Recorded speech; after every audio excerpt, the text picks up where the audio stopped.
name is Tony Williams, and I am the artistic director of the Tony Williams Ballet. I don't perform anymore because I'm at an age where it hurts, and but I had my career. I danced fully until maybe I was 40, and then I continued to perform in sort of non-dance type roles, doing Drosselmeyer and the Nutcracker type of thing. The production that I'm most proud of is the Urban Nutcracker, which I choreographed 15 years ago.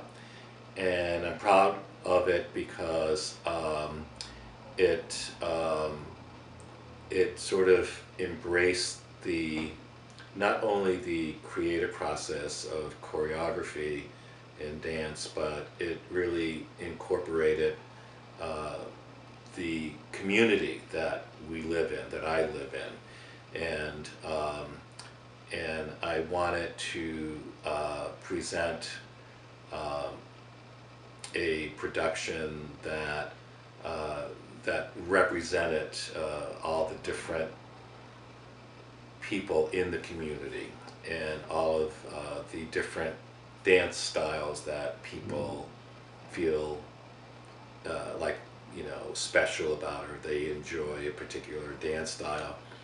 And so I found it was a challenge to try to incorporate all of these dance styles in a traditional structure, the Nutcracker, and we all know what the Nutcracker is. And I use that as a vehicle to take, you know, this challenging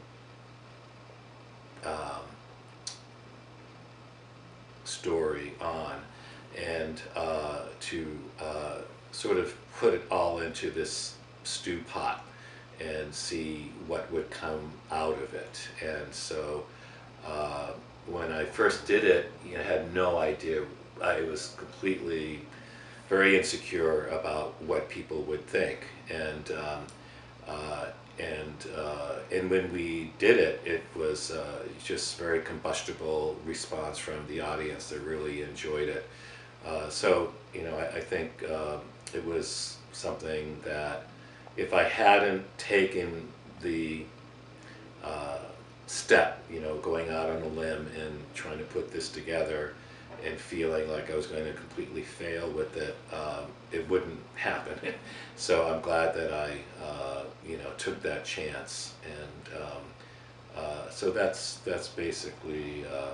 So I'm proud of this production because of what it mean, you know, what the relationship it's been with the community, and being able to showcase community with professional dancing and dancers and choreography, and that just because you're doing something that, you know, sort of people, when they say the community, it's sort of an amateur type of a production.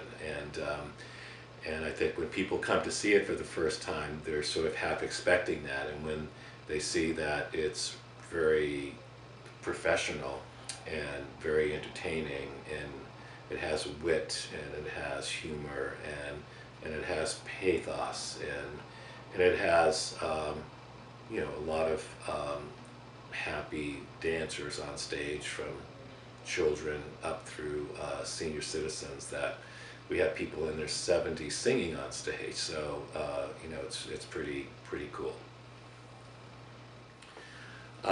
One dance maker that I admire a lot, and I admire a lot of dance makers, but working with Anna Sokolow, who is a famous modern choreographer, she's someone that I had opportunity to dance for back in when I was very young. She staged a piece for the Boston Ballet in 1965 or 66. It was called Time Plus Six, I think 1966. And I had never worked with a modern choreographer at that point. And and she was someone that didn't really give a lot of sort of technique or technical.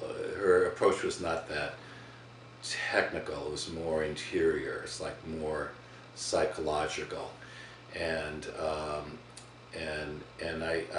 she seemed, if not just me, but when she looked at me, it was like I felt like that she really, like I was the center of her attention. But that was just her being able to zero in on every performer, every dancer in that cast, and I felt really connected with her, and she was one of the first choreographers that gave me sort of a sense that I was good as a dancer, and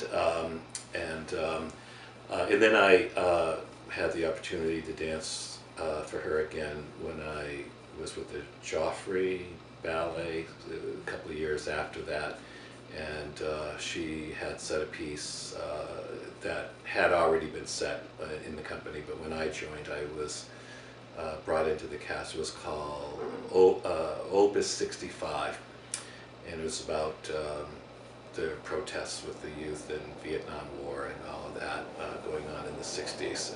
I guess it was a protest dance, and but anyway, she's the person that I admire, and I just felt that she, you know, she was very sincere and very honest, and she didn't really have an ego, and she was just really into the true essence of what creativity is all about, and also connected with human beings, and this was a very real thing. Of course, you know, up until that time, I was just doing tendus and pliés and ballet, and things were sort of, you know, old-fashioned, I guess. But being with her was pretty interesting.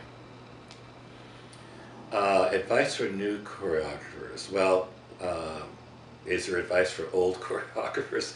Because it's something that is so abstract. I find some of my work, when it works, it's sort of it just comes from someplace that it's not been predetermined by my intellect. It's something that just sort of comes in, and it's just first getting, you know, just really getting it, you know, really absorbed into the whole process of like preparing. Creative preparation takes time, and just having, do you have sort of a frame of what you want to accomplish, and